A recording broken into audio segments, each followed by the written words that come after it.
야, 정혜민. 너 같은 건 이 업계에 돌멩이만큼 널렸어. 입 다물고 일이나 해. 3년을 밤잠 줄여가며 완성한 기술이었습니다. 그런데 보고서에 올라간 이름은 단 하나, 손가락 하나 까딱하지 않은 부장의 이름뿐이었습니다. 그것도 모자라 이 남자는 부하가 피땀 흘려 만든 그 기술을 연봉 3배와 130평 아파트에 눈이 멀어 통째로 빼돌려 중국으로 날랐습니다.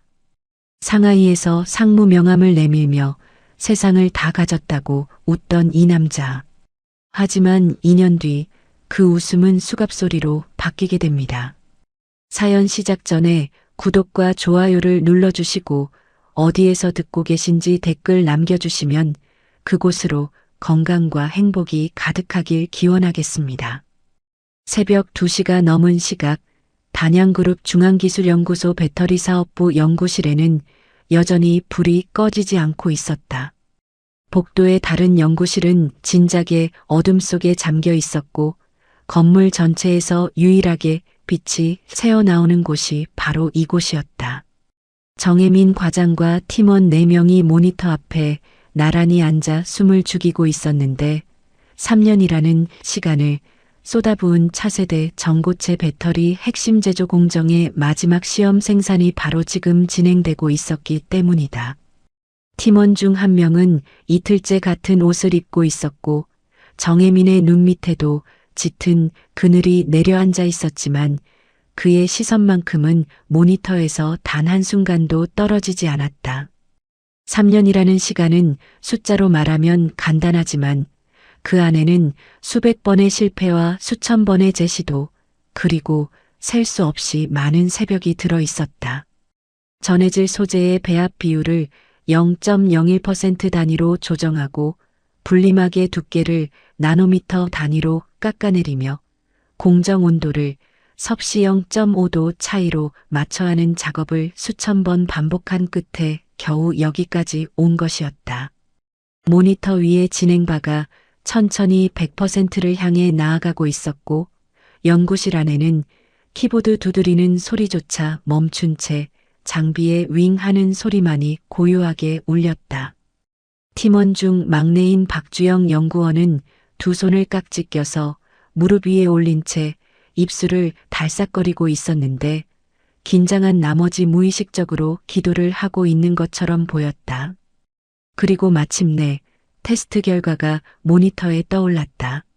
수치가 하나씩 화면에 찍히는 걸 확인한 정혜민의 눈이 커졌고 그 다음 순간 연구실 안이 터질 듯한 환호로 가득 찼다. 박주영 연구원이 자리에서 벌떡 일어나며 과장님, 진짜 해냈습니다. 라고 소리쳤고 옆에 있던 선임 연구원 이도윤이 정혜민의 등을 연거푸 두드렸다. 나머지 2명도 서로 얼싸안으며 기쁨을 감추지 못했고 누군가는 눈시울이 붉어진 채로 웃고 있었다. 정혜민은 말없이 웃기만 했다. 소리를 내어 환호하지도 주먹을 불끈 쥐지도 않았지만 그 조용한 미소 속에는 3년간의 밤이 고스란히 담겨 있었습니다. 이 기술이 세상에 나가면 전 세계 배터리 시장의 판도가 바뀔 수 있다는 것을 이 연구실 안에 5사람은 누구보다 잘 알고 있었다. 이도윤이 말했다. 과장님, 오늘은 좀 쉬세요. 이틀째 연구실에서 주무셨잖아요. 정혜민은 고개를 저으며 모니터를 다시 들여다보았다. 데이터를 한 번 더 검증해야 한다는 것이었는데 이게 바로 정혜민이라는 사람이었다. 기쁨에 취해서 확인 절차를 건너뛰는 법이 없었고 그래서 이 사람이 만든 데이터는 지난 5년간 단 한 번도 오류가 나온 적이 없었습니다. 새벽 4시가 넘어서야 검증을 마쳤고 팀원들은 하나둘 연구실 소파에 쓰러져 잠이 들었다. 정혜민도 의자 등받이에 머리를 기댄 채 잠깐 눈을 붙였는데 그의 얼굴에는 오랜만에 편안한 기색이 떠올라 있었다. 그날 아침 9시 황태식 부장이 여유롭게 출근했습니다. 간밤에 시험 생산이 있었다는 사실조차 모른 채 느긋한 걸음으로 복도를 걸어왔고 양복깃을 매만지며 연구실 문을 열고 들어서더니 안에서 피곤한 얼굴로 앉아있는 팀원들을 한번 둘러보았다. 성공했다며? 수고했어, 수고했어. 가볍게 박수를 몇 번 치는 것이 그의 축하의 전부였다. 간밤의 긴장도, 3년의 노력도, 새벽까지 이어진 검증 작업도 이 사람의 눈에는 들어오지 않는 것 같았다. 그리고 곧바로 본론으로 넘어갔습니다. 보고서 나한테 넘겨. 회장님께 직접 보고 올려야 하니까. 내일 오전에 회장님 일정 잡혀 있어. 정혜민은 별 의심 없이 보고서를 전달했다. 원래 매번 황 부장이 위에 보고하는 구조였고 이번에도 당연히 그럴 거라고 생각했기 때문이다. 황 부장이 보고서를 받아들고 연구실을 나가는 뒷모습을 보면서도 정혜민은 특별한 의심을 하지 않았다. 자기가 만든 기술이 세상에 나간다는 것, 그것만으로 충분하다고 생각했으니까. 그런데 그 다음 날 회장 보고가 끝나고 연구소 내부 게시판에 올라온 보고 요약을 본 순간 정혜민의 표정이 돌처럼 굳어버렸습니다. 보고서 표지의 연구 책임자란에 황태식이 맨 위에, 그것도 유일한 이름으로 올라가 있었다. 정혜민의 이름은 어디에도 없었다. 팀원 명단에도 참여 연구원 란에도 어디에도 찾아볼 수가 없었다. 마치 황태식 부장이 혼자서 이 기술을 처음부터 끝까지 구상하고 설계하고 실험하고 완성해낸 것처럼 되어 있었던 것이다. 옆에서 같이 게시판을 보고 있던 이도윤이 이게 뭡니까라고 중얼거렸지만 정혜민은 아무 말 없이 돌아서서 황 부장의 사무실로 향했다. 문을 두드리고 들어선 정혜민이 말했다. 부장님, 보고서에 제 이름이 빠져 있는데요. 황태식은 책상에 앉아 있었는데 눈 하나 깜짝 않고 대받아쳤다. 내가 이 프로젝트 총괄이잖아. 총괄 이름이 올라가는 게 당연한 거지. 뭐가 문제야? 부장님이 총괄이신 건 맞지만 실제 연구 수행은 저희 팀이 했습니다. 최소한 팀원 이름이라도 올라가야 하는 거 아닙니까? 그 말이 떨어지자마자 황태식의 표정이 변했습니다. 손에 들고 있던 볼펜을 탁 내려놓으며 목소리를 한 단계 높였다. 야, 정혜민. 네가 한 건 실무 서포트야. 연구 책임이 아니라고. 내가 위에 보고를 올려야 예산이 붙고 예산이 붙으니까 니들이 이 연구를 할 수 있었던 거야. 그 구조를 이해 못해? 정혜민이 입을 열려는 순간 황 부장이 한 발 더 나갔다. 너 같은 건 이 업계에 돌멩이만큼 널렸어. 지방대 나와서 여기까지 온 것만 해도 감사한 줄 알아야지. 내 이름 석자가 뭐가 중요해? 내 이름이 올라가 있으니까 이 프로젝트가 빛나는 거야. 내 이름 올려놓으면 회장님이 뭐라고 생각하겠어? 아, 이건 말단 과장이 한 거구나 하고 가치를 떨어뜨려 볼 거 아냐. 말도 안 되는 논리였지만 황 부장은 그걸 지극히 당연하다는 표정으로 내뱉었다. 그리고 마지막으로 쐐기를 박았습니다. 입 다물고 일이나 해. 다시는 이런 얘기로 내 시간 뺏지 마. 사무실 문이 열려 있었기 때문에 복도에서 오가던 직원 몇 명이 이 장면을 목격했고 연구실에서도 팀원 4명이 전부 듣고 있었다. 하지만 아무도 나서지 못했다. 황 부장의 갑질은 정혜민만의 문제가 아니라 팀 전체를, 아니 사업부 전체를 짓누르고 있었고 누구 하나 입을 열었다가는 다음 타깃이 되는 게 뻔했기 때문이다. 지난해에 황 부장에게 한마디 했다가 지방 공장으로 좌천된 선임 연구원의 사례를 모르는 사람이 없었습니다. 사실 이런 일은 한두 번이 아니었다. 지난 5년 동안 정혜민이 이뤄낸 성과 중 자기 이름이 올라간 건 단 한 건도 없었다. 매번 보고서를 넘기면 황 부장이 올리는 과정에서 슬그머니 자기 이름으로 바꿔치기했고 정혜민은 보고가 올라가고 나서야 그 사실을 알게 되곤 했다. 항의하면 돌아오는 것은 항상 같았다. 내가 총괄이니까 당연한 거다. 그 한마디로 매번 모든 게 묻혔고 황 부장은 남의 공으로 진급과 성과급과 칭찬을 독차지해왔던 것이다.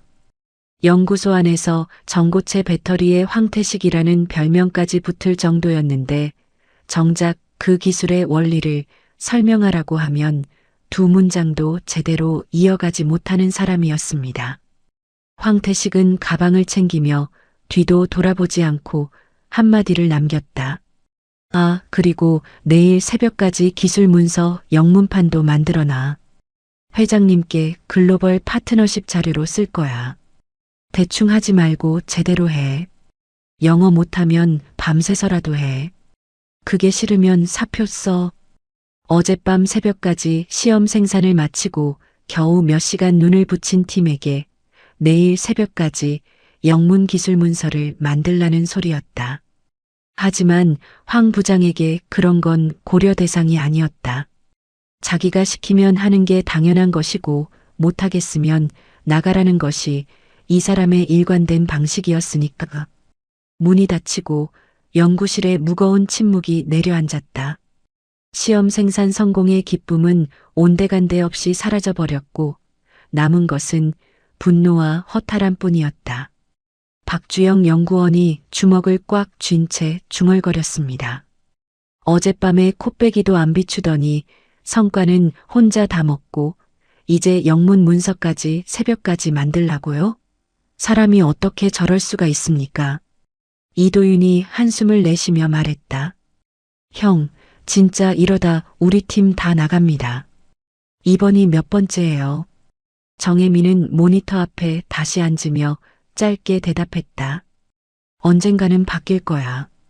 그 말에 후배들이 고개를 돌려 정혜민을 바라보았지만 정혜민은 그 이상 아무 말도 하지 않았다. 그저 모니터 화면을 응시하며 영문 문서 작업 파일을 열었을 뿐이다. 연구실의 시계가 오전 10시를 가리키고 있었고 팀원들은 하나둘 한숨을 삼키며 자리에 앉아 작업을 시작했습니다. 어젯밤의 환우가 채 반나절도 되지 않아 이렇게 무너져 내리는 것이 이 연구실의 일상이었고 그 일상을 만든 사람은 지금쯤 엘리베이터 안에서 여유롭게 스마트폰을 들여다보고 있을 황태식 부장이었다. 황 부장의 갑질은 시험 생산 성공 이후에도 나아지기는커녕 더 심해졌다. 기술 문서 영문판을 밤새 만들어 올리면 이게 영어냐 다시 해라며 되돌렸고 후속 실험 데이터를 정리해 가면 이 정도밖에 못해? 라며 면박을 주었다.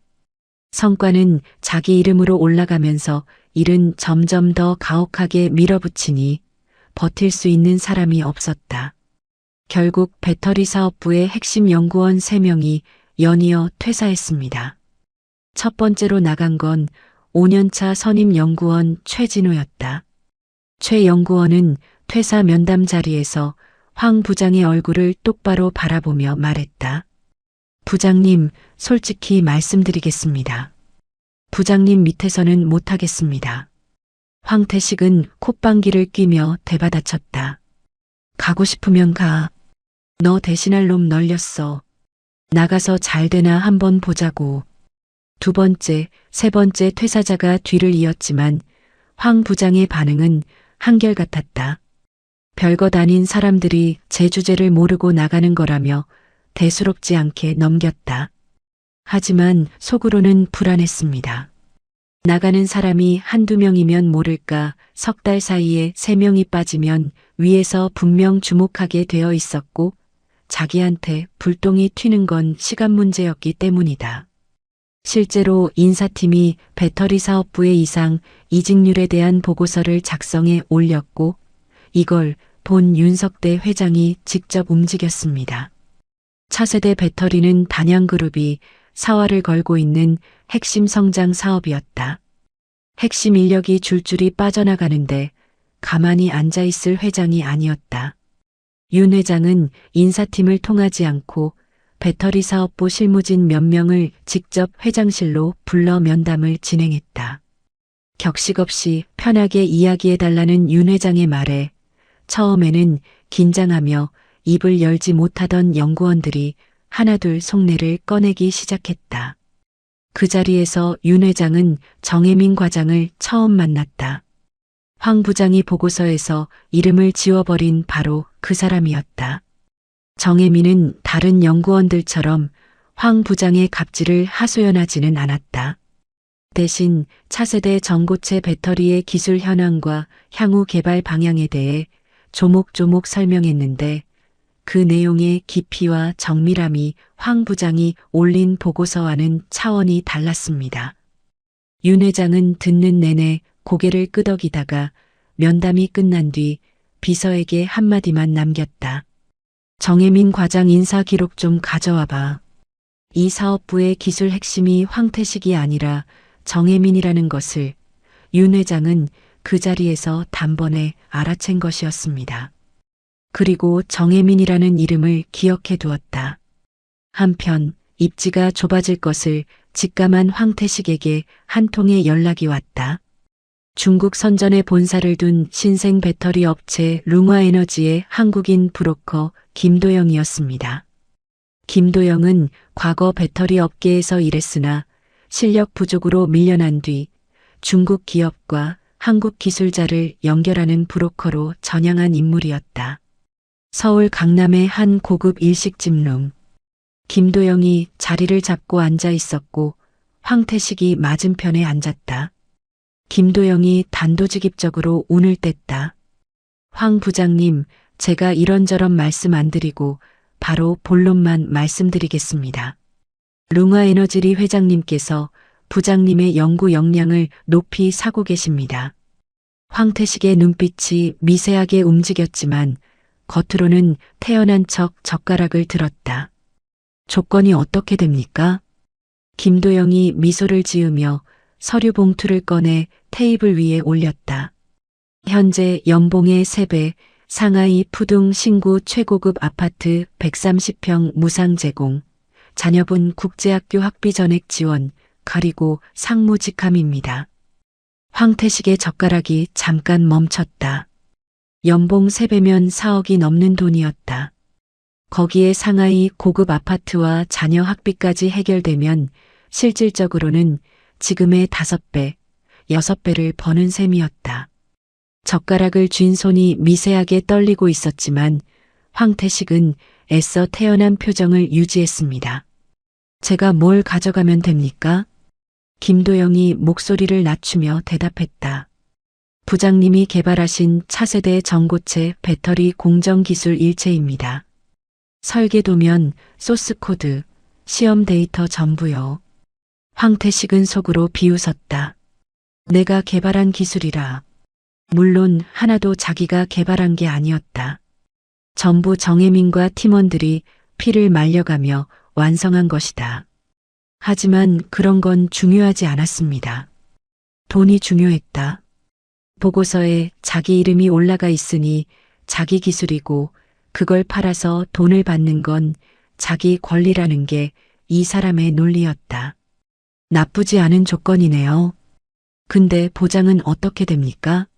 구두로만 하시는 건 아니겠죠? 계약서도 준비되어 있습니다. 3년 고용 보장, 위약금 조항까지 포함이에요. 룽아리 회장님이 직접 서명하신 겁니다. 황태식은 서류 봉투를 열어 계약서를 훑어보았다. 중국어로 빼곡히 적힌 내용을 꼼꼼히 읽을 수는 없었지만 김도영이 옆에서 형식적인 것입니다. 한국 계약서와 동일합니다. 라고 했고 황태식은 그 말을 곧이곧대로 믿었습니다. 아니, 믿고 싶었다는 편이 더 정확할 것이다. 4억이 넘는 연봉과 130평 아파트 앞에서 계약서의 세부 조항 따위는 눈에 들어올 리가 없었다. 그날 밤 집으로 돌아온 황태식은 천장을 바라보며 계산을 했다. 여기 남아봤자 핵심 인력이 빠져나간 사업부에서 입지는 점점 좁아질 거고 언제 윗선에서 칼바람이 불어올지 모르는 상황이었다. 반면에 중국으로 가면 당장 연봉이 3배로 뛰고 상무직함에 초호화 아파트까지 따라온다. 선택은 이미 끝난 것이나 다름없었습니다. 문제는 기술을 빼내는 방법이었다. 단양그룹 연구소의 보안 시스템은 허술하지 않았다. 연구소 내부에서는 외부 저장 장치 자체가 차단되어 있었고 USB를 꽂으면 즉시 보안팀의 경고가 뜨게 되어 있었다. 이메일 첨부 파일도 용량 제한과 키워드 필터에 걸렸고 연구소 출입 시에는 전자기기 반출 검색대를 통과해야 했다. 핵심 기술 데이터는 내부 폐쇄망 서버에만 존재하고 있었고 외부 인터넷과는 물리적으로 분리되어 있었다. 황태식은 며칠 동안 머리를 굴렸다. 그리고 한 가지 방법을 떠올렸습니다. 연구소에는 정기적으로 외부 장비 업체가 출입하고 있었는데 분석 장비 유지 보수를 위해 업체 엔지니어가 장비에 노트북을 연결하는 절차가 있었다. 이 유지 보수용 노트북은 보안 검색 대상이긴 했지만 장비 진단 프로그램이 깔려 있다는 명목으로 반입이 허용되고 있었다. 황태식은 브로커 김도영을 통해 유지보수 업체 엔지니어 한 명을 매수했습니다. 계획은 이랬다. 황태식이 부장급 서버 접근 권한을 이용해 핵심 데이터를 분석 장비의 로컬 저장소로 복사한다. 분석 장비는 폐쇄망 서버와 연결되어 있었지만 장비 자체의 로컬 드라이브는 보안 모니터링에 사각지대였다. 그 다음 유지보수 일정에 맞춰 매수된 엔지니어가 진단용 노트북을 장비에 연결하고 로컬 드라이브에서 데이터를 노트북으로 옮긴다. 노트북은 유지보수 완료 후 정상적으로 업체 직원의 가방에 담겨 연구소 밖으로 나가는 것이다. 데이터가 황태식의 손을 직접 거치지 않기 때문에 설령 유출이 의심되더라도 황태식에게 직접적인 물증이 남지 않는 구조였습니다. 유지보수 일정 전날 밤 황태식은 야근을 핑계로 연구소에 홀로 남았다. 텅 빈 복도를 걸어 연구실로 들어서는 발걸음이 평소와 달리 조심스러웠다.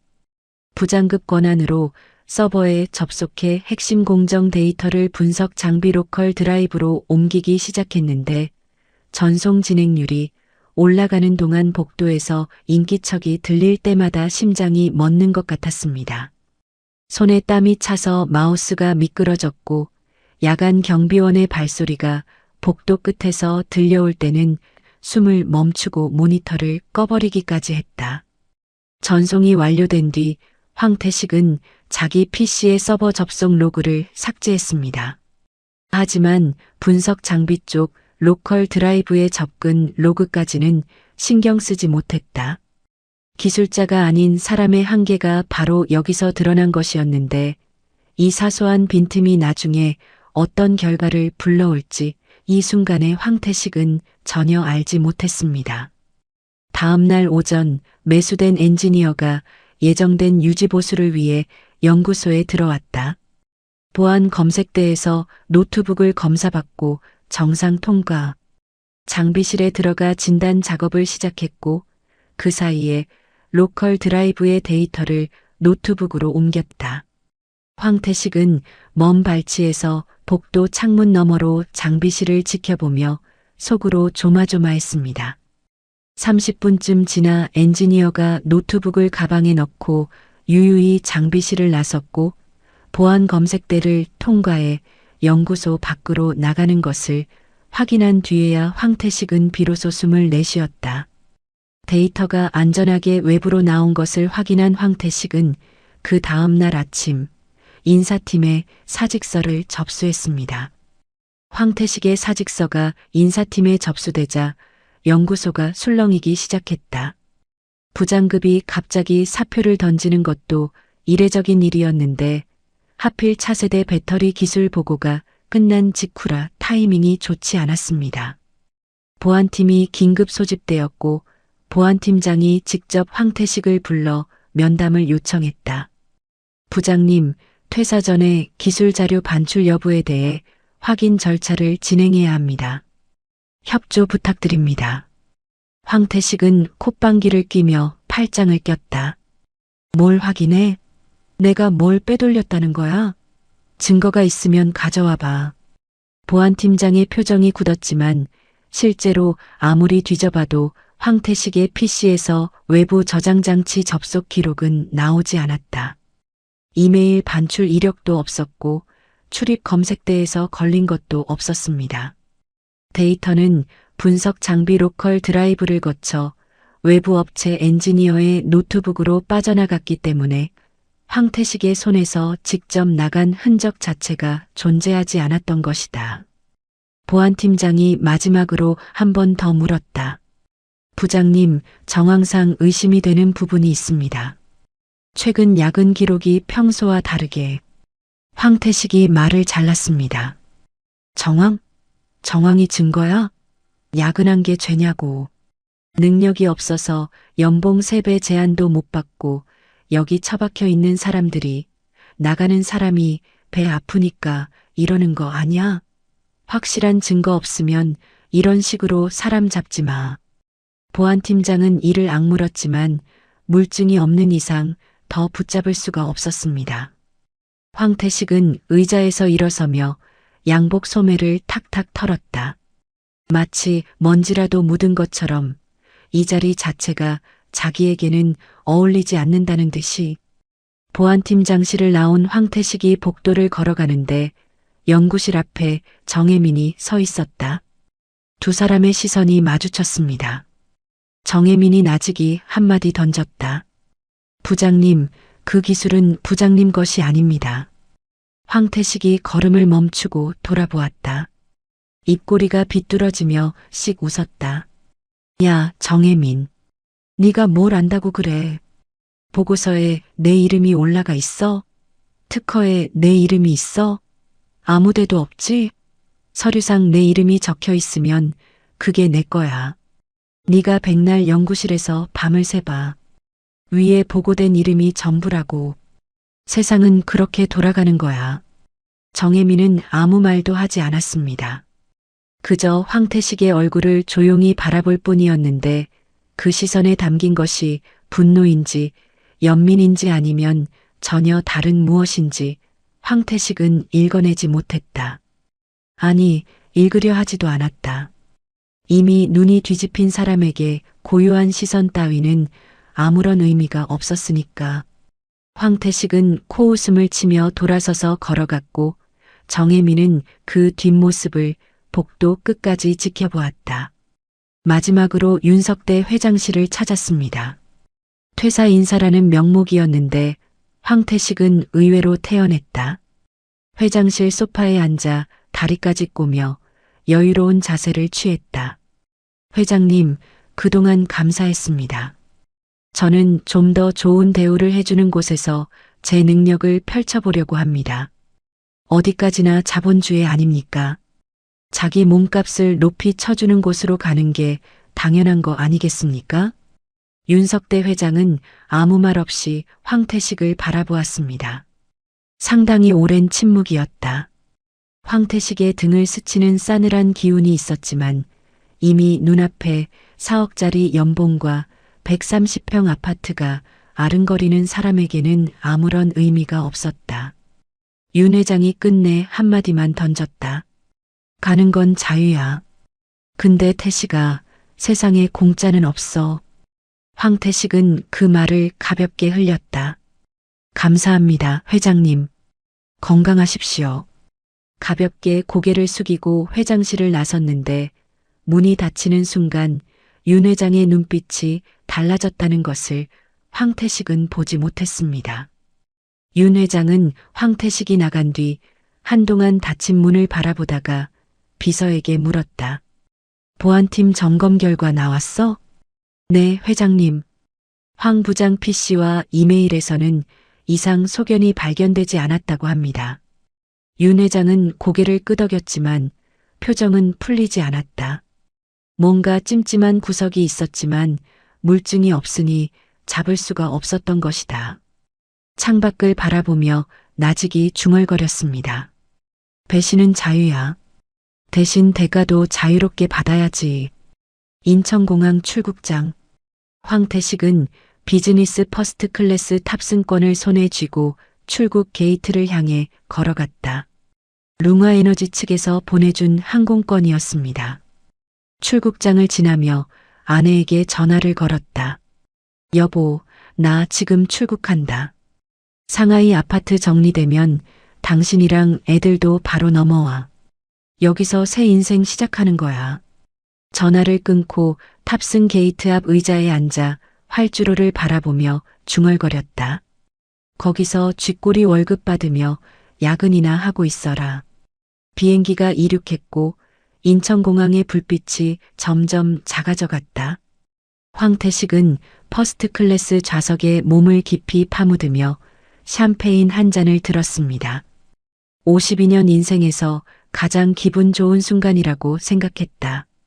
이 비행기가 자기를 어디로 데려가는지, 그 끝에 무엇이 기다리고 있는지 이 순간의 황태식은 전혀 알지 못했다. 상하이 푸둥 신구 한강타워 52층 엘리베이터 문이 열리자 130평짜리 초호화 아파트의 현관이 나타났다. 대리석 바닥에 간접 조명이 은은하게 깔려 있었고 거실로 들어서자 천장부터 바닥까지 이어진 통유리 너머로 황푸강의 야경이 파노라마처럼 펼쳐졌습니다. 강 건너편 와이탄의 불빛이 물 위에 일렁이고 있었고 동방명주 타워의 조명이 밤하늘을 수놓고 있었다. 황태식은 거실 한가운데 서서 천천히 한 바퀴를 돌았다. 한국에서 살던 아파트의 3배가 넘는 공간이었습니다. 주차장에는 검은색 벤츠 S클래스가 전용 주차구역에 대기하고 있었고 현관 옆 테이블 위에는 룽화에너지 상무 황태식이라는 금박 글씨가 새겨진 명함 한 상자가 놓여 있었다. 명함을 집어든 황태식의 입꼬리가 올라갔습니다. 상무. 한국에서는 죽어라 발버둥 쳐도 부장이 천장이었는데 여기서는 도착하자마자 상무였다. 명함을 빛에 비춰보며 한참을 들여다보았는데 그 모습이 새 장난감을 받은 아이와 다를 바가 없었다. 다음 날 저녁 룽화에너지의 리웨이고 회장이 직접 환영 만찬을 열었습니다. 상하이 시내 최고급 중식 레스토랑의 프라이빗 룸이었다. 원형 테이블 위에는 최고급 마오타이주와 전복, 바닷가재, 제비집 수프가 차례로 올라왔고 룽화에너지의 핵심 임원 12명이 자리를 채우고 있었다. 리 회장이 자리에서 일어나 마오타이주 잔을 높이 들었다. 황 상무님 환영합니다. 당신은 우리 룽화의 보물입니다. 마음껏 연구하십시오. 부족한 것이 있으면 무엇이든 말씀만 하십시오. 중국 임원들이 돌아가며 건배를 했다. 황 선생님 환영합니다. 황 상무님 잘 부탁드립니다. 12명이 차례로 잔을 부딪히며 고개를 숙였고 황태식은 그 한 사람 한 사람과 잔을 맞부딪히며 어깨가 하늘을 찔렀습니다. 52년 인생에서 이런 대접을 받아본 적이 없었다. 한국에서는 위로는 회장한테 굽실거리고 아래로는 부하를 쥐어짜야 겨우 부장 자리를 유지했는데 여기서는 자기가 주인공이었다. 리 회장이 황태식의 옆자리에 앉으며 두 손으로 그의 손을 감싸 쥐었다. 가까이서 보니 리 회장은 항상 웃고 있었지만 눈은 웃지 않는 사람이었습니다. 하지만 마오타이주에 취하기 시작한 황태식의 눈에는 그런 것이 보일 리가 없었다. 황 상무님 편하게 지내십시오. 여기가 이제 당신의 집입니다. 처음 몇 달은 정말 꿈 같은 나날이었습니다. 아침에 출근하면 전담 비서가 커피를 가져다 주었고 회의에 들어가면 모든 사람이 황 상무의 의견에 귀를 기울였다. 점심은 회사 VIP 식당에서 코스 요리가 나왔고 주말이면 리 회장이 보내준 골프장 초청장이 어김없이 도착했습니다. 한 달쯤 지나 아내 이수진과 자녀들도 상하이로 건너왔다. 아이들은 푸둥의 국제학교에 입학했고 아내는 130평 아파트의 안주인이 되어 주말마다 상하이의 백화점과 고급 레스토랑을 드나들었습니다. 황태식은 아내에게 큰 소리쳤다. 여기서 평생 살 거야. 한국은 이제 잊어. 기술 이전 작업도 순조로웠다. 황태식이 가져온 데이터를 중국 측 엔지니어들에게 넘기면 그쪽에서 분석하고 공장 라인에 적용하는 방식이었습니다. 황태식은 데이터를 건네주고 큰 방향만 잡아주면 됐다. 처음에는 그것만으로도 충분한 것처럼 보였다. 하지만 문제는 세부적인 기술 질문이 들어올 때였습니다. 중국 측 수석 엔지니어가 공정 중 특정 온도 구간에서의 전해질 반응 메커니즘에 대해 물었을 때 황태식은 말을 돌렸다. 그건 현장에서 직접 풀어봐. 내가 다 떠먹여줄 수는 없지. 처음에는 중국 엔지니어들이 고개를 끄덕이며 물러갔다. 상무급 인사가 큰 그림을 잡아주고 세부는 실무진이 해결하는 거라고 이해했으니까. 하지만 이런 일이 한두 번이 아니라 반복되기 시작했습니다. 분리막 코팅 공정의 핵심 변수에 대해 물으면 데이터에 다 있어라고 넘기고 양산시 품질 편차 문제를 물으면 그 정도는 알아서 잡아야지라며 피했다. 중국 엔지니어들의 눈빛이 조금씩 달라지고 있었습니다. 처음에는 존경이 담겨 있었는데 점점 의문으로 그리고 슬슬 의심으로 바뀌어가고 있었다. 하지만 황태식은 그걸 전혀 눈치채지 못했다. 아니, 눈치챌 여유가 없었다. 매일 저녁 고급 레스토랑에서 스테이크를 자르고 주말에는 골프장에서 리 회장이 보내준 캐디와 라운딩을 돌고 VIP 라운지에서 위스키를 홀짝이는 생활에 완전히 빠져 있었으니까. 어느 날 밤 황태식은 상하이 야경이 내려다 보이는 아파트 거실에서 와인 잔을 기울이며 스마트폰을 꺼냈습니다. SNS에 사진 한 장을 올렸다.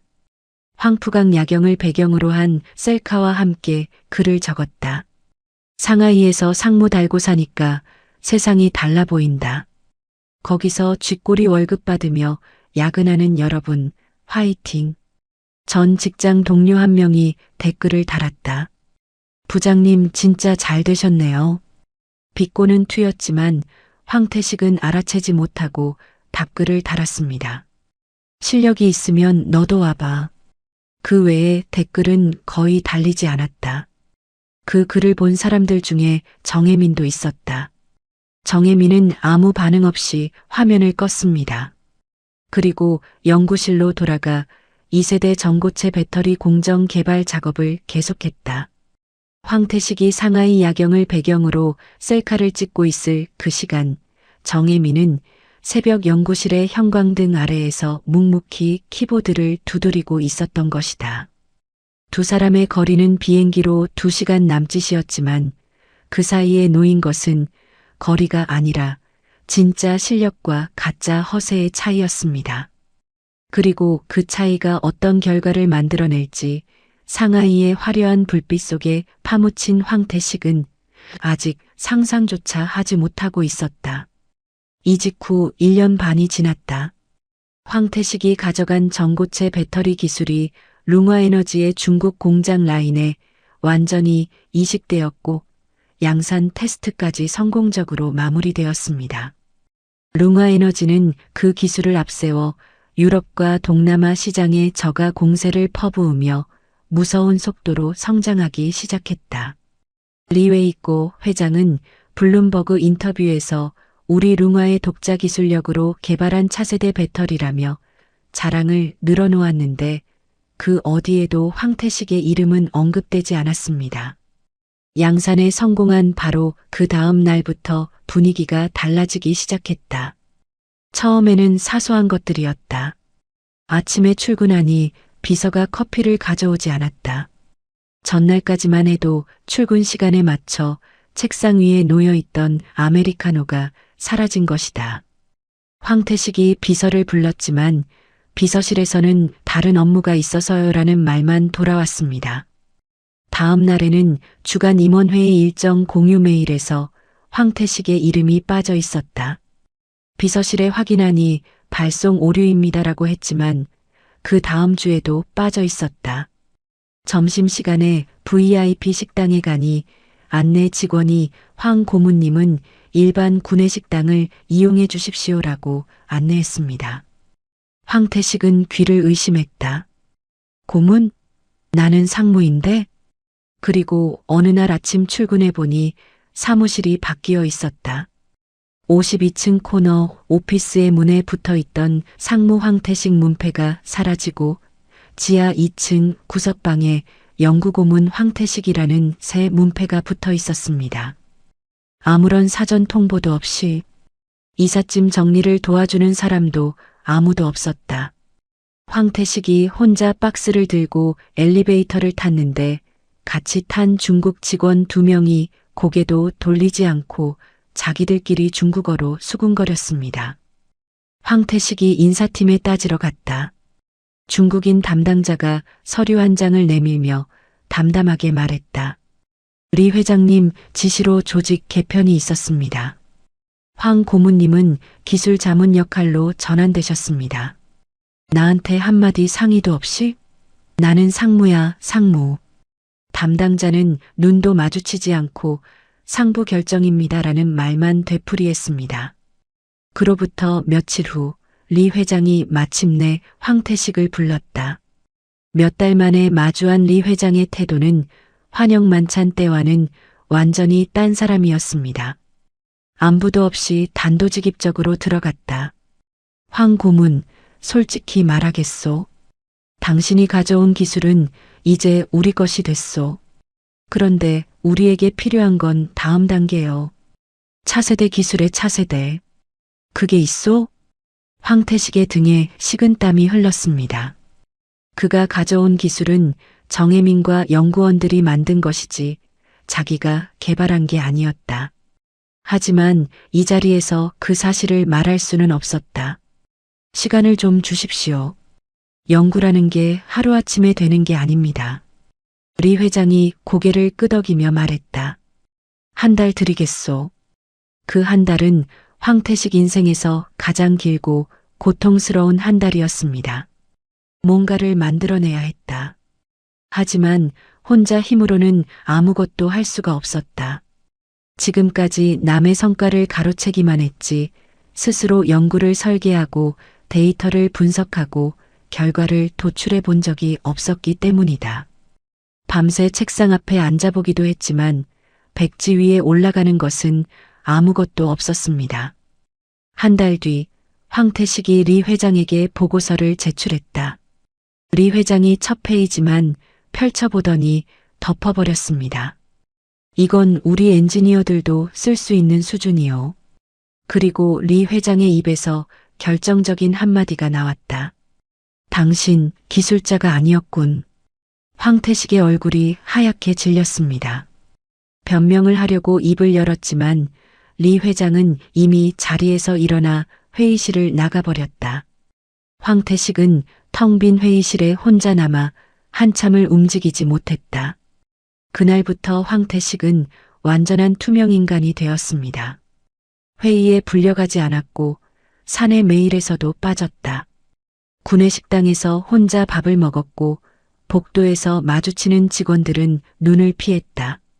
1년 반 전에 황 선생님을 외치며 허리를 굽히던 바로 그 사람들이었습니다. 한 번은 복도에서 마주친 중국 직원을 붙잡고 말했다. 나 기억하지? 내가 황 상무야. 그 직원이 멋쩍게 웃으며 정정했습니다. 아, 네 고문님이시죠. 그 한마디가 지금 황태식의 위치를 전부 말해주고 있었다. 상무에서 고문으로, 고문에서 투명인간으로 1년 반 전에 이 회사의 보물이라고 불리던 사람이 지금은 지하 2층 구석방에서 아무도 읽지 않는 보고서를 쓰며 하루하루를 버티고 있었습니다. 그리고 이것이 끝이 아니라 시작에 불과하다는 것을 이 순간의 황태식은 아직 모르고 있었다. 이직 2년째 되는 날 아침이었다. 황태식이 지하 2층 구석방에 출근해 컴퓨터를 켜자 사내 메일함에 인사통보 한 장이 떠 있었습니다. 제목은 간결했다. 황태식 연구고문, 계약 해지 통보. 본문을 열었다. 사유 업무 수행 능력 미달 및 성과 부재. 퇴거 기한 7일 이내. 사내 시설 및 법인 자산 일체를 반납할 것. 황태식은 화면을 2번, 3번 다시 읽었습니다. 글자가 눈에 들어오지 않았다. 머리가 하얘지는 느낌이 들었고 손가락이 미세하게 떨리기 시작했다. 의자를 박차고 일어난 황태식은 엘리베이터를 타고 인사팀이 있는 8층으로 뛰어갔습니다. 인사팀 사무실 문을 거칠게 열고 들어서자 안에 있던 직원 5-6명의 시선이 일제히 그에게로 쏠렸다. 황태식은 그 시선들을 무시하고 인사팀장 장회의의 책상 앞에 서서 소리를 질렀다. 이게 뭐야? 계약서를 봐. 3년 보장이라고 적혀 있잖아. 이건 명백한 계약 위반이야. 장회의는 앉은 채로 서류를 뒤적이며 담담하게 대답했습니다. 40대 초반의 마른 체격에 무표정한 얼굴, 감정이라고는 한 톨도 찾아볼 수 없는 목소리였다. 계약서 46조 3항을 확인해 주십시오. 성과 목표 미달 시 고용주는 일방적으로 계약을 해지할 수 있다. 당신이 서명하신 겁니다. 황태식의 머릿속이 하얘졌습니다. 계약서. 2년 전 강남의 그 일식집에서 브로커 김도영이 내밀었던 그 서류가 떠올랐다. 중국어로 빼곡히 적힌 내용을 대충 넘겼던 기억이 스쳤다. 형식적인 겁니다. 한국 계약서랑 똑같아요라고 했던 김도영의 말을 고지곳대로 믿고 사인했던 것이다. 아니, 중국어를 읽을 수도 없었다. 4억짜리 연봉과 130평 아파트에 눈이 멀어서 계약서의 세부 조항 따위는 거들떠보지도 않았던 것이다. 황태식은 급하게 스마트폰을 꺼내 번역 앱을 돌렸습니다. 인사팀에서 받아온 계약서 4본의 46조 3항에 카메라를 갖다 대자 화면에 한국어 번역이 떠올랐다. 을고용인이 갑고용주가 설정한 분기별 성과 목표를 2개 분기 연속 달성하지 못할 경우 갑은 별도의 사전 통보 없이 본 계약을 해지할 수 있다. 정말 적혀 있었습니다. 자기 손으로 서명한 계약서에 자기 무덤을 파는 조항이 처음부터 들어 있었던 것이다. 이건 사기야. 소송하겠어. 황태식이 책상을 내리치며 소리쳤다. 장회의는 눈 하나 깜짝 안 왔습니다. 서류를 정리하며 처음으로 눈을 들어 황태식을 똑바로 바라보았다. 그 눈에는 한 톨의 감정도 없었다. 소송하시겠다면 하십시오. 근데 여기가 중국인 건 아시죠? 중국 법원에서 외국인이 중국 기업을 상대로 이겨본 적이 있던가 글쎄요. 장회의가 잠시 말을 멈추더니 한 가지를 덧붙였습니다. 그리고 한 가지 더 말씀드리면 소송을 거시면 당신이 가져온 그 기술의 출처도 법정에서 다뤄지게 됩니다. 그 과정이 당신한테 유리할지는 직접 판단하시기 바랍니다. 황태식의 입이 굳어졌습니다. 소송을 걸면 기술 유출 경위가 법정 기록에 남는다. 한국 회사에서 훔쳐온 기술이라는 게 공식적으로 드러나는 것이다. 소송을 걸어도 지옥이고 안 걸어도 지옥이었다. 완벽한 진퇴양난에 빠진 것이다. 장회의는 더 이상 황태식을 쳐다보지도 않았다. 시선을 모니터로 돌리며 마지막 한마디를 던졌습니다. 7일 이내에 사택을 비워주시고 법인카드와 차량키를 반납해 주십시오. 이상입니다.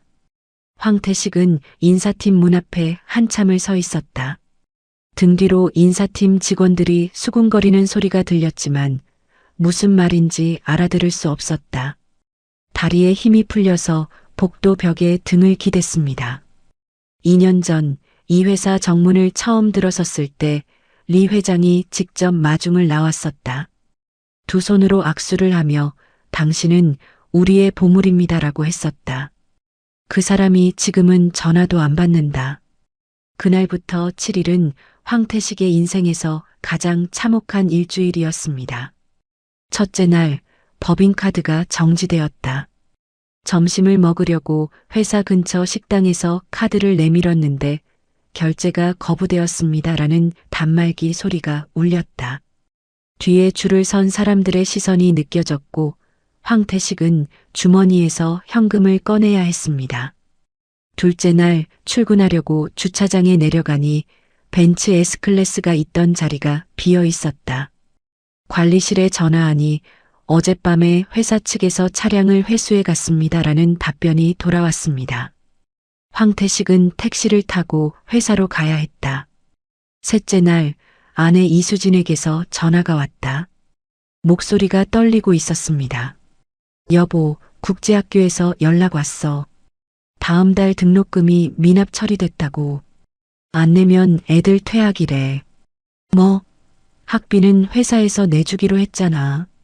그래서 내가 회사에 전화했더니 황태식 고문의 복리후생 지원은 종료되었다고 하더라고.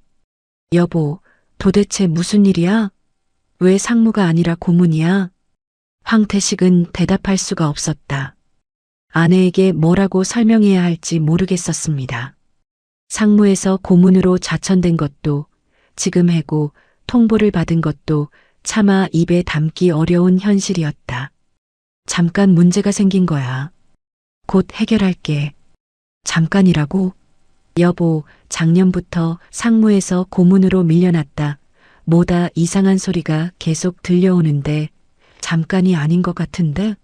당신 나한테 여기서 평생 산다고 했잖아. 그 말 믿고 한국 집도 정리하고 애들 학교도 옮겼는데 이게 뭐야 대체? 아내의 목소리가 점점 높아졌고 황태식은 알았어. 알았다고만 반복하다 전화를 끊었습니다.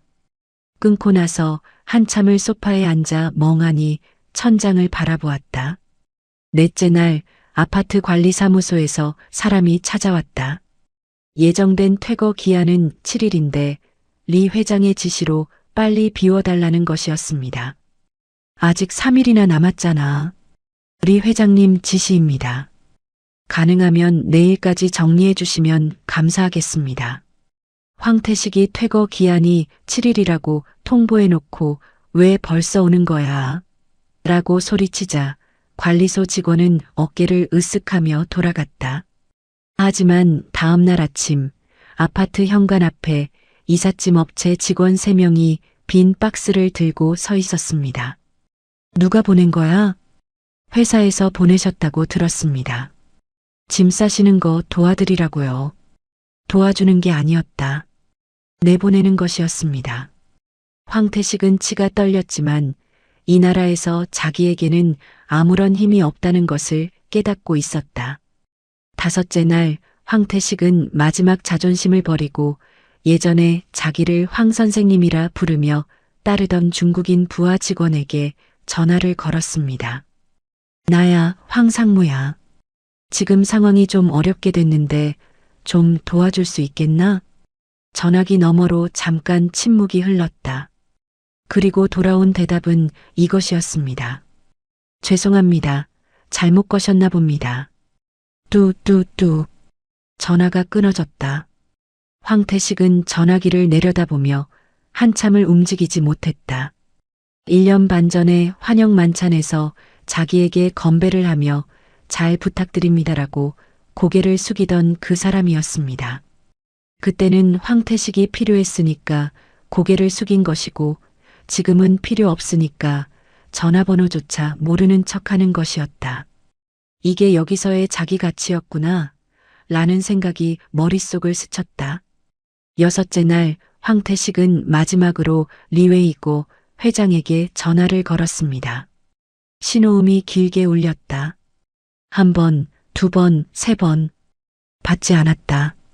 다시 걸었다. 이번에는 비서가 받았다. 리 회장님께서는 현재 통화가 어렵습니다. 그러면 언제 통화할 수 있습니까? 비서가 잠깐 침묵하더니 대답했습니다. 글쎄요. 아마 앞으로도 어려우실 겁니다. 전화가 끊어졌다. 황태식은 스마트폰을 손에 쥔 채 한참을 서 있었습니다. 2년 전 그 환영 만찬에서 두 손으로 자기 손을 감싸주며 당신은 우리의 보물입니다라고 했던 리 회장. 그때 리 회장의 눈이 웃지 않고 있었다는 것을 이제야 깨달았다. 처음부터 자기는 보물이 아니라 도구였던 것이다. 쓸모가 있을 때만 금처럼 대접하고 쓸모가 다하면 쓰레기통에 버리는 일회용 도구. 7째 날 황태식은 130평 아파트에서 캐리어 2개를 끌고 나왔습니다. 현관문이 닫히는 소리가 텅 빈 복도에 울렸다.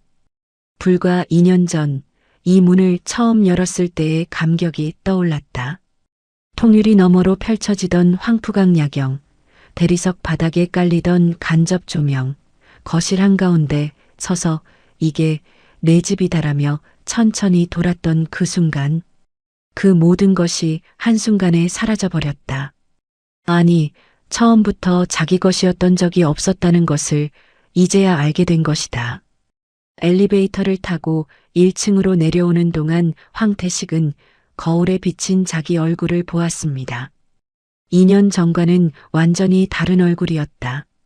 눈 밑에 짙은 그늘이 내려앉아 있었고 볼이 움푹 들어가 있었으며 무엇보다 눈에서 빛이 사라져 있었다. 52층에서 내려다보던 세상의 주인에서 캐리어를 끌고 로비를 지나가는 낯선 외국인으로 추락하는데 2년이면 충분했던 것이다. 아내 이수진은 아이 둘을 데리고 며칠 전에 먼저 한국으로 돌아갔습니다. 공항으로 가기 전 마지막으로 나눈 대화는 싸움이었다. 당신 때문에 내 인생이 망했어라는 아내의 말에 황태식은 아무 대답도 하지 못했다. 사실이었으니까. 상하이 푸둥공항. 황태식은 짐을 끌며 매표소 앞에 섰습니다. 법인카드는 이미 정지됐고 개인카드는 한도 초과. 탑승 대기실에 앉아 창밖을 바라보았다. 게이트 옆에 비즈니스 라운지 입구가 보였다. 2년 전에는 저 안에서 샴페인을 홀짝이며 새 인생이 시작된다고 생각했었다. 지금 자기가 앉아 있는 곳은 이코노미 대기석의 딱딱한 플라스틱 의자였습니다. 비행기가 이륙했다. 창밖으로 상하이의 스카이라인이 점점 작아져 갔습니다. 2년 전에는 저 불빛이 전부 자기 것인 줄 알았다. 지금은 그 불빛 하나하나가 자기를 비웃는 것처럼 느껴졌다. 이코노미석의 좁은 좌석에 몸을 구겨 넣으며 황태식은 스스로를 다독였습니다. 한국에 돌아가면 다시 시작할 수 있을 거라고. 아직 자기 경력이면 어디든 갈 수 있을 거라고. 한국 배터리 업계에서 전고체 배터리의 황태식이라는 이름이 남아있을 거라고. 그렇게 믿어야만 이 비행기 안에서 버틸 수 있었으니까. 하지만 한국에서 그를 기다리고 있는 것이 무엇인지 2시간 남짓의 비행시간 뒤에 어떤 현실과 마주하게 될지 이 순간의 황태식은 전혀 모르고 있었습니다. 아니, 알았더라면 이 비행기에서 내리지 않았을지도 모른다. 인천공항에 내린 황태식은 입국장을 빠져나오며 깊게 숨을 들이쉬었습니다. 한국 공기가 폐를 채우는 순간 2년 만에 돌아왔다는 실감이 밀려왔다. 하지만 감상에 젖을 여유는 없었다. 당장 갈 곳을 정해야 했다. 중국에서 번 돈은 상하이 생활비와 아내의 쇼핑, 그리고 개인 사치비로 상당 부분 소진된 상태였지만 그래도 어느 정도는 남아 있었습니다. 황태식은 경기도 수도권 외곽의 중소형 아파트를 전세로 구해 짐을 풀었다. 32평. 상하이의 130평에 비하면 초라하기 짝이 없었지만 지금은 그런 걸 따질 처지가 아니었다. 아내 이수진은 며칠 먼저 한국에 돌아와 친정에 머물고 있었습니다. 아파트 계약이 끝나고 황태식이 이사를 마친 뒤 아내에게 연락했지만 아내는 바로 들어오지 않았다. 생각할 시간이 필요해라는 말만 남기고 전화를 끊었다. 며칠 후 아내가 아이들을 데리고 아파트에 왔습니다. 하지만 돌아온 것이 아니라 이야기를 하러 온 것이었다. 거실 식탁에 마주 앉자마자 아내가 입을 열었다.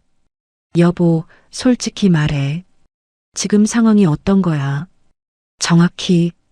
황태식은 한참을 뜸을 들이다 입을 열었다.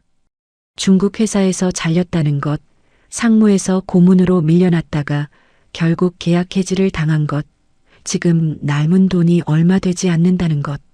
하지만 기술 유출에 대해서는 한마디도 하지 않았습니다. 아내의 얼굴이 점점 굳어졌다. 당신이 여기서 평생 살 거라고 했잖아. 그 말 믿고 한국 집 정리하고 애들 학교 옮기고 내 직장도 그만두고 따라갔는데 2년 만에 이게 뭐야? 다시 시작하면 돼. 내 경력이면 한국에서 어디든 갈 수 있어. 정말 그렇게 생각해? 아내의 목소리에 담긴 건 분노가 아니라 체념에 가까운 것이었습니다. 황태식은 대답을 하지 못했고 아내는 아이들을 데리고 다시 친정으로 돌아갔다. 현관문이 닫히는 소리가 텅 빈 아파트에 울렸다. 아내가 나간 뒤 황태식은 노트북을 열었습니다. 다시 시작하면 된다. 내 경력이면 어디든 갈 수 있다고 스스로를 다독이며 한국 배터리 업계 곳곳에 이력서를 돌리기 시작했다. 대기업 연구소, 중견 배터리 업체, 소재 전문 기업까지 생각나는 곳은 전부 넣었습니다. 이력서에는 단양그룹 배터리 사업부 부장, 차세대 전고체 배터리 핵심 공정 개발 총괄이라는 화려한 경력이 적혀 있었다. 물론 그 경력의 실체가 무엇인지는 황태식 본인만 알고 있었지만 일주일이 지났습니다. 면접 연락이 없었다. 2주일이 지나도 없었다. 이력서를 넣은 12곳 중 단 한 곳에서도 회신이 오지 않았다. 조바심이 나기 시작한 황태식은 직접 전화를 돌리기 시작했습니다. 첫 번째 회사, 담당자가 자리에 없습니다. 두 번째 회사, 검토 중입니다. 세 번째 회사, 추후 연락드리겠습니다. 네 번째, 다섯 번째도 마찬가지였다. 정중하지만 확실한 거절의 벽이 그를 막고 있었습니다. 그러다 한 중견 배터리 업체의 인사 담당자가 전화를 받았다. 황태식이 면접 기회를 달라고 하자 전화기 너머로 잠시 침묵이 흘렀습니다. 그리고 인사 담당자가 입을 열었다. 황태식 씨, 솔직히 말씀드리겠습니다. 업계에서 당신 이름 모르는 사람이 없어요. 기술 먹튀범. 우리 회사 대표님이 직접 말씀하셨습니다. 그 사람 이력서 오면 휴지통에 넣으라고. 다른 데도 마찬가지일 겁니다. 황태식의 손에서 힘이 빠졌습니다. 그게 무슨 나는 정당하게 이직한 것뿐인데. 저도 조언 드리자면요. 이 업계는 포기하시는 게 좋을 것 같습니다. 전화가 끊어지고 황태식은 아파트 거실에 한참을 서 있었습니다. 업계에 소문이 돌고 있었던 것이다. 단양그룹에서 핵심 기술을 빼돌려 중국으로 넘어간 사람. 기술 먹튀범. 그 낙인이 한국 배터리 업계 전체에 퍼져 있었다. 소문이라는 것은 증거가 없어도 사람을 죽일 수 있었고 이 업계에서 황태식이라는 이름은 이미 사형 선고를 받은 것이나 다름없었습니다. 황태식은 주먹으로 거실 벽을 내리쳤다. 손등이 벌겋게 부어올랐지만 아픈 줄도 몰랐다. 그런데 진짜 폭풍은 그때부터 시작되었습니다. 어느 날 저녁 황태식이 아파트에서 TV를 보고 있었다. 채널을 돌리다 뉴스 속보 자막이 눈에 들어왔다. 중국산 전고체 배터리 연쇄 발화독일서 전기차 3대 주행 중 폭발. 화면이 바뀌며 불타는 전기차 영상이 나왔고 앵커가 긴급 보도를 이어갔다. 중국 룽화에너지가 제조한 전고체 배터리를 탑재한 전기차에서 연쇄 폭발 사고가 발생했습니다. 독일에서 3대, 프랑스에서는 에너지 저장 장치 화재로 창고 전체가 전소되었으며 현재까지 사상자가 발생한 것으로 확인되고 있습니다. 화면에 룽화에너지의 로고가 크게 떠올랐습니다. 황태식의 눈이 커졌다. 룽화에너지. 자기가 인연을 보낸 바로 그 회사였다. 하지만 황태식은 리모컨을 쥔 채 중얼거렸다. 나랑 상관없는 일이지. 나는 이미 잘린 몸이니까. 채널을 돌렸다. 다른 채널에서도 같은 뉴스가 나오고 있었습니다. 중국산 배터리 폭탄, 글로벌 리콜 사태로 번지나, 유럽연합, 룽화에너지 제품 전면 수입 금지 검토. 황태식은 TV를 꺼버렸다. 며칠이 지났다. 사고 규모는 눈덩이처럼 불어났습니다. 동남아에서도 추가 발화 사례가 보고되었고 피해 규모가 수천억 원대로 치솟았다. 전 세계 언론이 중국산 배터리 폭탄을 대서특필했고 유럽연합은 룽화에너지 제품의 전면 수입 금지 조치를 공식 발표했습니다. 황태식은 여전히 남의 일이라고 생각하고 있었다. 그런데 어느 날 오후 모르는 중국 번호로 전화가 걸려왔습니다. 받자마자 상대방이 중국어로 빠르게 쏟아붓기 시작했고 곧이어 통역이 전화를 이어받아 한국어로 말했다. 황태식 씨, 룽화에너지 법무팀입니다. 통보사항이 있습니다. 법무팀? 나한테 왜? 당신이 룽화에너지에 제공한 기술 데이터에 중대한 결함이 있었음이 확인되었습니다. 이로 인해 양산된 배터리에서 연쇄 발화 사고가 발생했으며 룽화에너지는 이에 대한 전적인 책임을 당신에게 묻기로 결정했습니다. 수천억 원 규모의 손해배상 청구 소송을 제기할 예정이며 관련 서류는 추후 송달됩니다. 황태식의 머릿속이 하얘졌습니다. 내가 왜? 나는 시킨 대로 가져간 것뿐이야.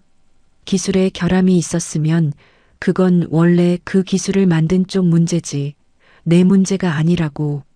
하지만 전화는 이미 끊어져 있었다. 황태식은 소파에 주저앉았습니다. 손이 떨리고 있었다. 기술에 결함이 있었다고?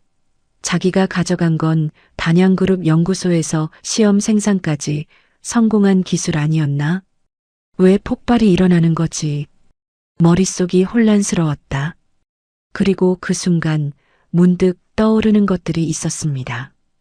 퇴사하던 날 윤석대 회장이 던진 한마디. 태식아, 세상에 공짜는 없어. 복도에서 정혜민 과장이 나지기 했던 말.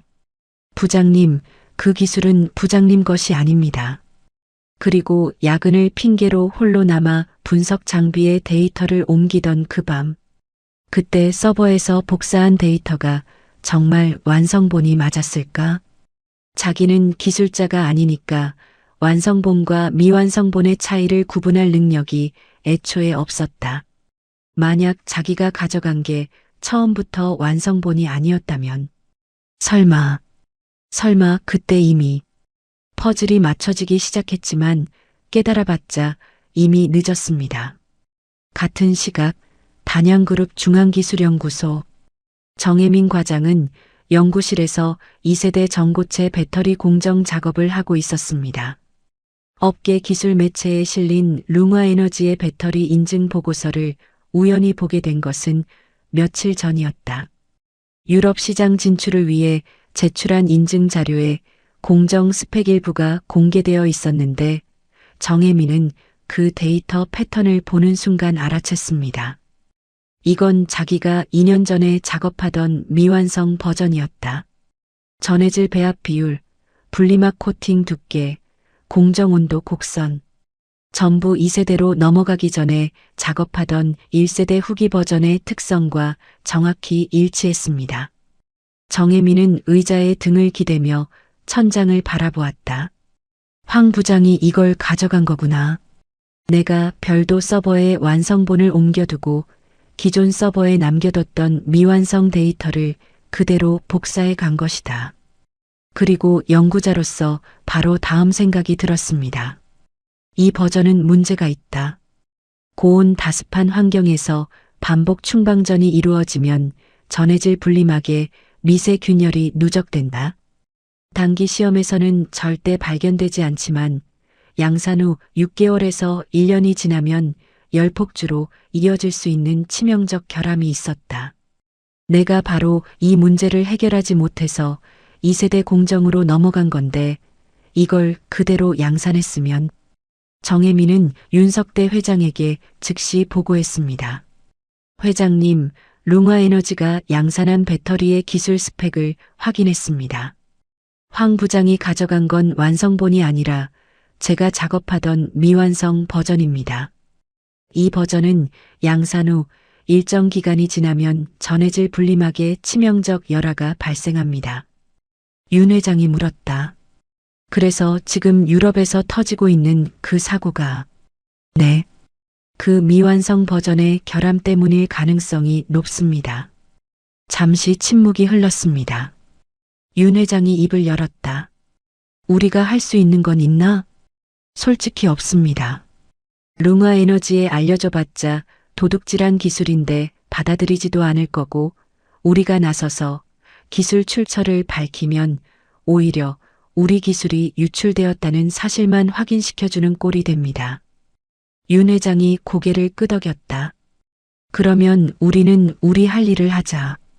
2세대 기술 특허 출원은 이미 완료했습니다. 국제 특허 등록까지 마쳤습니다. 잘했어. 윤 회장이 잠시 말을 멈추었다가 표정을 바꾸며 다른 이야기를 꺼냈습니다.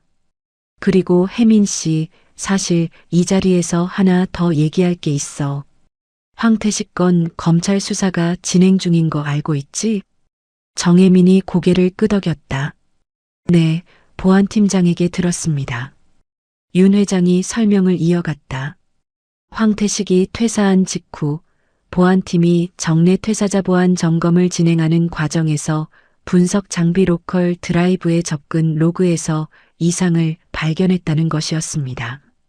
황태식이 야근한 날 밤 대용량 데이터가 기록된 흔적이 남아 있었고 해당 시간대의 CCTV를 확인하니 황태식이 한밤중에 홀로 분석 장비를 조작하는 모습이 선명하게 찍혀 있었다.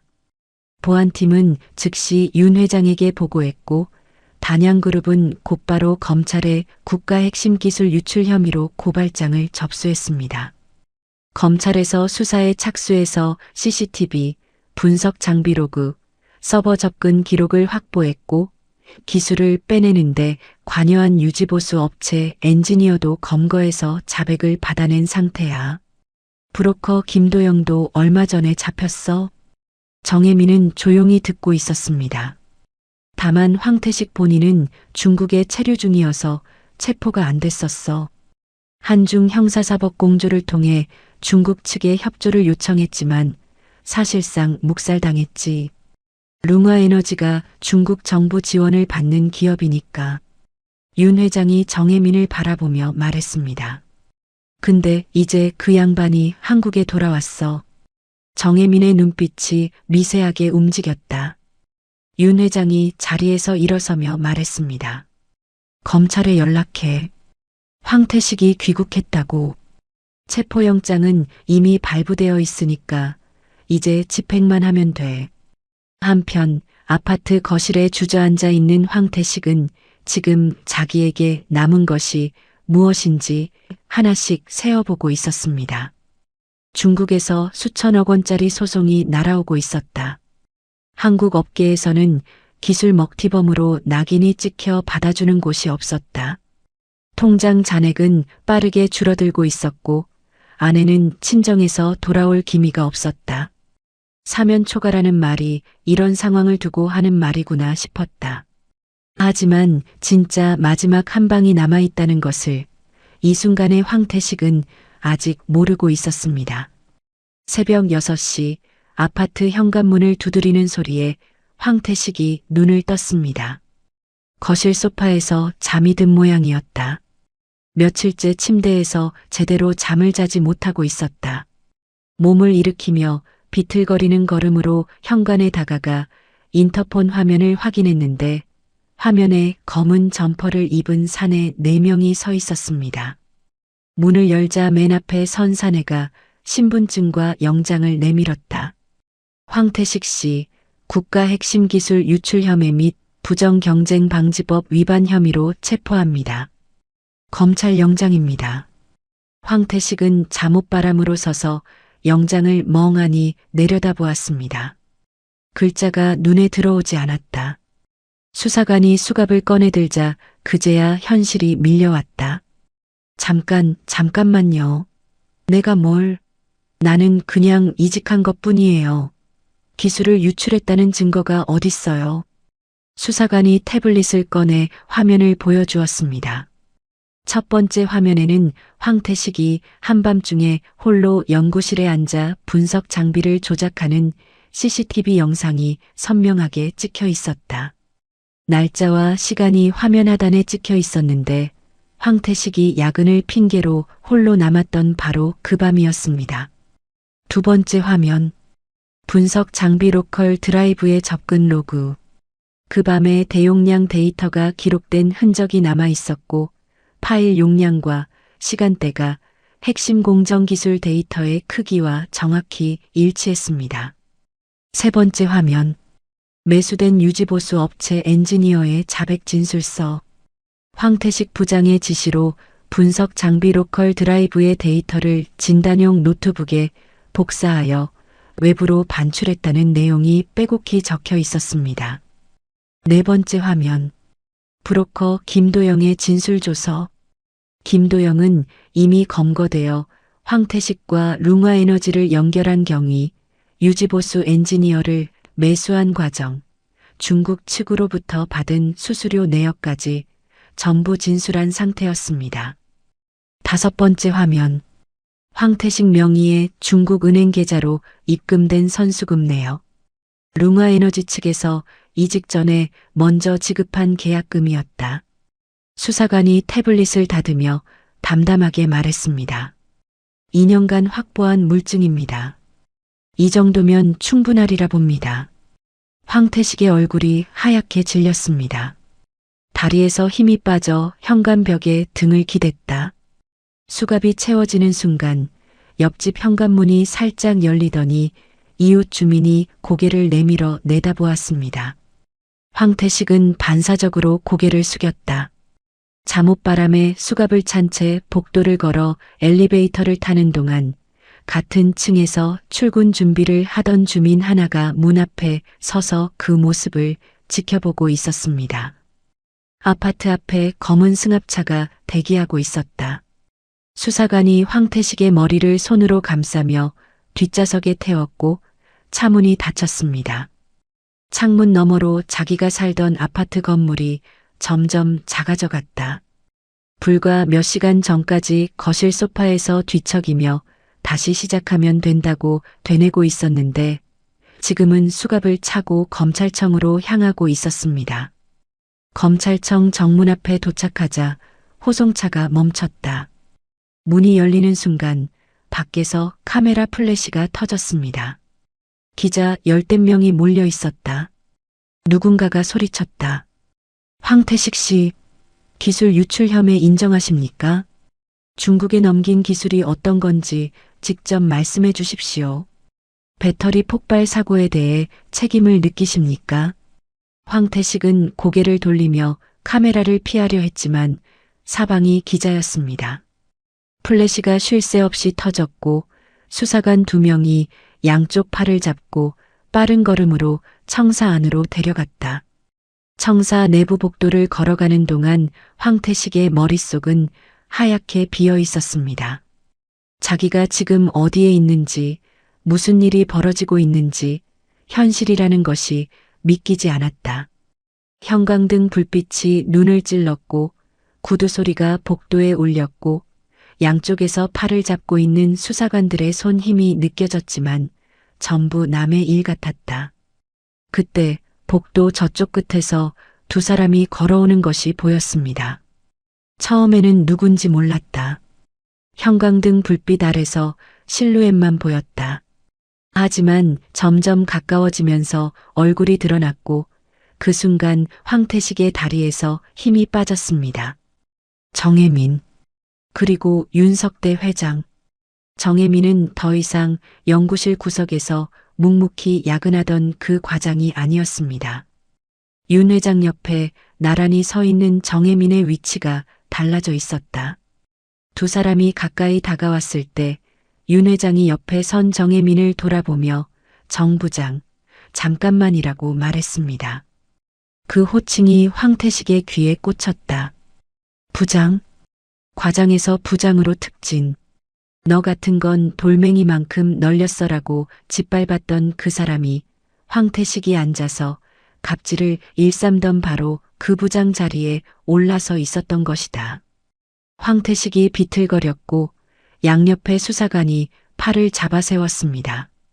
윤석대 회장이 걸음을 멈추고 황태식을 내려다보았다. 분노도 조롱도 없었습니다. 그저 한없이 차가운 확인만이 있을 뿐이었다. 태식아. 윤 회장이 입을 열었다. 목소리는 낮았지만 복도 전체에 울리는 것 같았습니다. 그때 내가 뭐라고 했지. 세상에 공짜는 없다고 했지. 기술만 건네주면 그 사람들이 평생 먹여 살려줄 줄 알았어? 네가 남의 공을 훔쳐서 올라선 것처럼 그쪽도 내 걸 다 빨아먹고 버릴 거라는 건 생각도 못했나? 도둑이 도둑을 만나면 결국 빈손이 되는 법이야. 황태식이 입술을 달싹거렸지만 아무 소리도 나오지 않았습니다. 정혜민이 스쳐 지나가며 걸음을 멈추었다. 황태식의 얼굴을 한번 바라보았다. 2년 전 내 이름 석자가 뭐가 중요해라며 폭언을 퍼붓던 바로 그 얼굴이 지금은 수갑을 찬 채 핏기가 사라져 있었습니다. 정혜민이 나직이 말했다. 부장님, 그때 그 기술이요. 황태식의 눈이 정혜민에게로 향했다. 부장님이 가져간 건 제가 작업하던 미완성 버전이었습니다. 고온 다습 환경에서 반복 충방전하면 전해질 분리막에 미세균열이 누적되는 결함이 있는 버전이요. 제가 그 문제를 해결 못해서 2세대로 넘어간 건데 부장님은 그걸 그대로 가져간 겁니다. 황태식의 눈이 커졌습니다. 진짜 완성본은 부장님 권한으로는 접근할 수 없는 별도 서버에 있었습니다. 부장님이 가져간 건 처음부터 완성본이 아니었어요. 황태식의 머릿속에 2년 전 그 밤이 플래시백처럼 스쳤습니다. 야근을 핑계로 홀로 남아 분석 장비 앞에 앉았던 그 밤. 서버에서 데이터를 복사하며 완벽한 범죄라고 자부했던 그 순간. 전송 완료 후 PC 로그를 삭제하며 웃었던 그 표정. 그때 서버에 있던 것은 처음부터 미완성본이었다. 자기는 가짜를 진짜라고 믿고 그 가짜를 팔아넘기고 그 가짜로 인생을 바꿀 수 있다고 생각했던 것이다. 정혜민이 덧붙였습니다. 저는 원래 핵심 데이터를 이중으로 분리 보관하는 습관이 있었습니다. 부장님을 위해서 그런 게 아니라 그냥 제 보안 원칙이었습니다. 부장님이 접근할 수 있는 서버에는 애초에 완성본이 올라간 적이 없었어요. 그 말이 황태식의 가슴에 마지막 못을 박았습니다. 함정도 아니었고 복수도 아니었다. 그냥 정혜민이 원래 하던 대로 했을 뿐인데 황태식이 스스로 무덤을 판 것이었다. 남의 것을 훔쳤는데 그게 진짜인지 가짜인지도 구분할 능력이 없었던 것이다. 기술자가 아닌 사람이 기술을 훔치면 이렇게 되는 것이었습니다. 정혜민은 돌아보지 않고 걸어갔다. 황태식은 그 뒷모습을 수갑을 찬 채 바라볼 수밖에 없었습니다. 2년 전에는 자기가 저 사람의 뒷모습을 보며 코웃음을 쳤었다. 거기서 쥐꼬리 월급 받으며 야근이나 하고 있어라. 지금 그 말이 부메랑이 되어 자기 가슴에 꽂혀 있었다. 재판은 석 달에 걸쳐 진행되었습니다. 검찰은 확보한 증거를 하나하나 법정에 제출했다. CCTV 영상, 분석 장비 로그, 매수된 엔지니어의 자백, 브로커 김도영의 진술, 중국 계좌 입금 내역 가리고 룽화에너지 제품에서 검출된 기술적 워터마크까지 정혜민이 원래 작업하던 미완성 버전에 남아있는 고유한 공정 패턴이 룽화에너지의 배터리에서 그대로 발견된 것이었습니다. 단양그룹의 기술이 도용되었다는 결정적 물증이었다. 황태식의 변호사가 마지막으로 변론을 시도했다. 피고인은 기술의 실질적 개발자가 아니라 전달자에 불과했습니다. 기술의 내용을 판단할 전문성이 없었으며, 하지만 이 변론이 오히려 역효과를 냈습니다. 재판장이 변호인을 바라보며 물었다. 그러면 피고인은 본인이 개발하지도 않은 기술을 빼돌렸다는 말씀이십니까? 그게 정상 참작의 이유가 됩니까? 법정이 조용해졌다. 변호사가 할 말을 잃었고 황태식은 피고인석에서 고개를 떨구었습니다. 판결이 내려졌습니다. 피고인 황태식을 국가 핵심 기술 유출 혐의로 징역 12년, 벌금 50억 원에 처한다. 방청석에서 한숨소리가 흘러나왔다. 황태식은 고개를 떨군 채 아무 말도 하지 못했습니다. 하지만 이것이 끝이 아니었습니다. 룽화에너지가 건 국제 손해배상 소송에서도 패소하면서 배상금 명목으로 남은 재산이 압류되었다. 설상가상으로 아내 이수진이 이혼 소송을 제기했고 동시에 재산 분할을 청구했습니다. 세 방향에서 돈이 빠져나가면서 수도권 아파트를 매각할 수밖에 없게 되었다. 이혼 서류에 도장을 찍는 날 아내가 마지막으로 한마디를 남겼습니다. 당신 때문에 내 인생이 망했어. 다시는 보고 싶지 않아. 자녀들도 연락을 끊었다. 아버지가 뉴스에 나오고 매국 먹튀범이라는 검색어가 포털 실시간에 오르는 것을 지켜본 아이들이었습니다. 아이들에게 전화를 걸어도 받지 않았고 문자를 보내도 답이 없었습니다. 업계에서 황태식이라는 이름은 영원히 지워지지 않을 낙인이 되었습니다. 매국 먹튀라는 별명이 뉴스 기사 댓글마다 따라붙었고 배터리 업계 세미나에서는 기술 보안 교육 자료에 황태식의 사례가 실명으로 등장했다. 교도소 독방. 회색 벽과 철창 사이로 가느다란 빗줄기 하나가 바닥을 비추고 있었습니다. 황태식은 바닥에 주저앉아 두 손으로 머리를 감싸쥐었다. 2년 전 상하이 스카이라인을 내려다보며 세상을 다 가졌다고 웃던 그 얼굴은 어디에도 없었다. 연봉 4억, 130평 아파트, 벤츠 S클래스, 상무 명함. 그 모든 것이 신기루처럼 사라져버렸고 남은 것은 징역 12년, 벌금 50억, 전 재산 압류, 이혼, 자녀와의 단절. 그리고 12년 뒤 출소했을 때 돌아갈 집도 기다려줄 사람도 받아줄 업계도 없다는 사실뿐이었습니다. 같은 시각 단양그룹 중앙기술연구소. 정혜민 부장은 연구실에서 젊은 연구원들과 함께 서 있었습니다. 모니터 앞에 팀원 6명이 나란히 앉아 있었고 정혜민이 가운데 서서 화면을 바라보고 있었다. 진짜 완성판 차세대 전고체 배터리의 2세대 공정. 최종 양산 라인 가동 버튼을 누르는 순간이었습니다. 정혜민이 버튼을 눌렀다. 라인이 가동되기 시작했고 모니터에 공정 수치가 하나씩 올라왔다.